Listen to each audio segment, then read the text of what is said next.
اس کا credit Pakhtunkhwa map کو جاتا ہے۔ انہوں نے کہا کہ ہمارے سیاسی کارکنوں نے سخت ترین مارشل لا کا مقابلہ کیا۔ بلوچستان میں فارم 47 کی حکومت ہے، اسٹیبلشمنٹ کی حکومت ہے، غیر قانونی الیکشن کمیشن کی حکومت ہے۔ ملک میں عوام کا مینڈیٹ چوری کرنے والوں کے خلاف کوئی کارروائی نہیں ہوئی۔ الیکشن میں ایسے لوگوں کو کامیاب کرایا گیا جنہیں اہل محلہ نہیں جانتے۔ بلوچستان کے لاپتہ افراد کے بعد ملک کے ہر کونے سے لوگوں کو لاپتہ کیا جا رہا ہے۔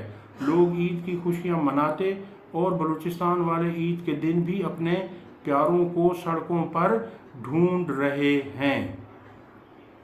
اس کے بعد اسی جلسے میں شیر افضل مروت نے بھی خطاب کیا اور انہوں نے اپنے خطاب میں کہا کہ ہمارے لیڈر کو، عمران خان کو 8 ماہ سے بے گناہ جیل میں بند کر کے رکھا ہوا ہے۔ عمران خان اور ان کی اہلیہ کی کردار کشی کی گئی اور پی ٹی آئی کے لوگوں کو مارا پیٹا گیا۔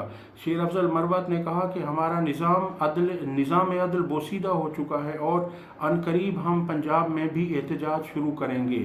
یہ تاریخی لمحات ہیں اور تاریخ نہ دلیروں کو بھولتی ہے نہ ہی بزدلوں کو بھولتی ہے۔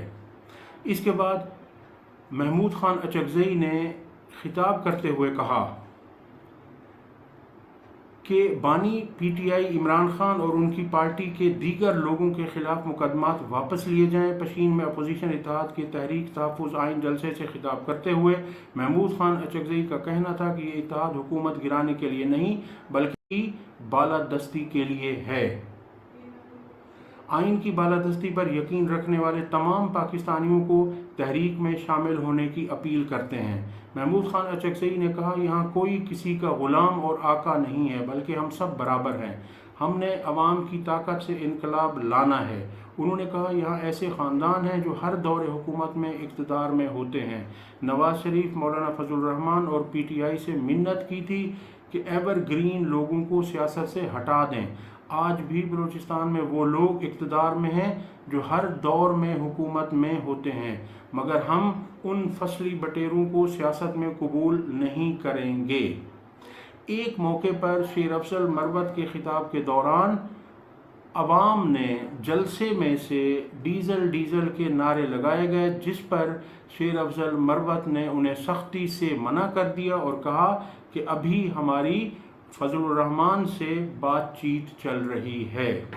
اگلی خبر آپ کے سامنے رکھتے ہیں، وہ یہ ہے کہ چند ٹاؤٹ صحافی اب جسٹس اطہر من اللہ کے خلاف میدان میں آ گئے ہیں۔ انہوں نے جسٹس اطہر من اللہ کے خلاف محاذ کھول لیا اور ان پر بہتان طرازی اور الزامات لگانا شروع کر دیے ہیں،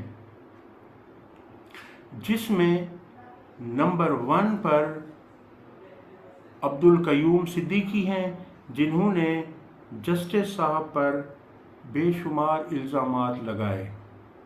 تو اب یہ نون لیگ کے جو ٹاؤٹ صحافی ہیں، ان کو وہ شخص پسند نہیں ہے جو آئین کی، حق کی، قانون کی بالادستی کی بات کرے، اس لیے جو بھی شخص، جو بھی رہنما یہ بات کرتا ہے یہ اس کے پیچھے پڑ جاتے ہیں۔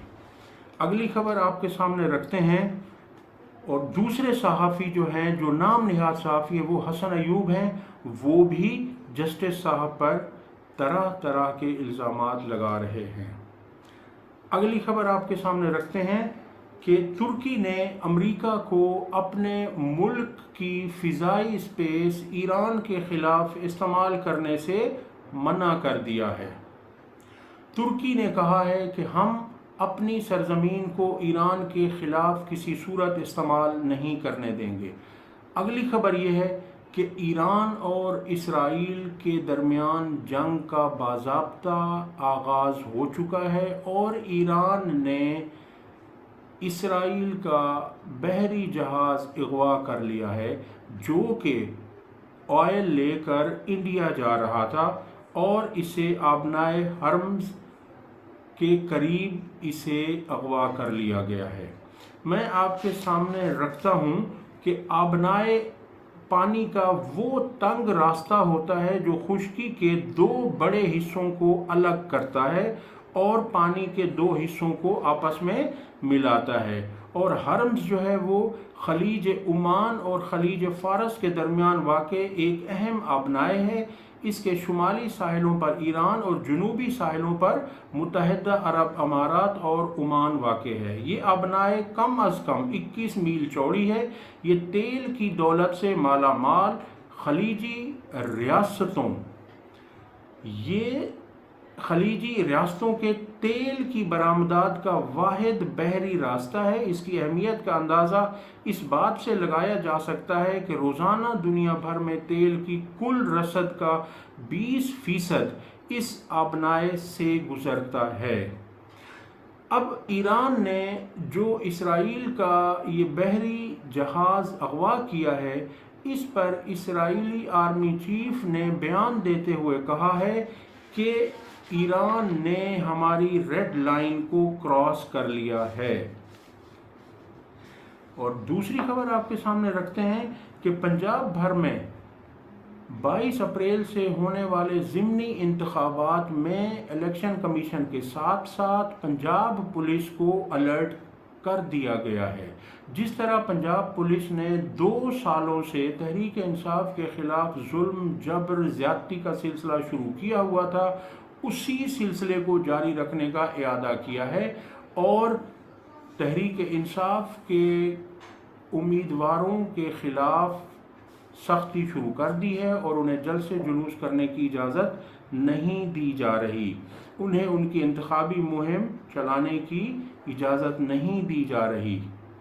وہی پرانی فسطائیت نئے انداز میں پنجاب پولیس نے شروع کر دی ہے اور تحریک انصاف میں اختلافات کی خبریں پھیلائی جا رہی ہیں جو کہ من گھڑت ہیں، اور تھوڑی بہت اختلاف رائے تو ہر جماعت میں ہوتا ہے اور یہ ملک کی سب سے بڑی جماعت ہے۔ یہ صرف کارکنان کو اور عوام کو بدظن اور مایوس کرنے کے لیے اس طرح کی خبریں پھیلائی جا رہی ہے۔ عوام اس بات پر توجہ نہ دیں اور جہاں جہاں ضمنی انتخابات ہو رہے ہیں وہاں بڑھ چڑھ کر حصہ لیں اور تحریک انصاف کو کامیاب بنائیں۔ اب تک کے لیے اتنا ہی، اگلی ویڈیو تک اللہ حافظ۔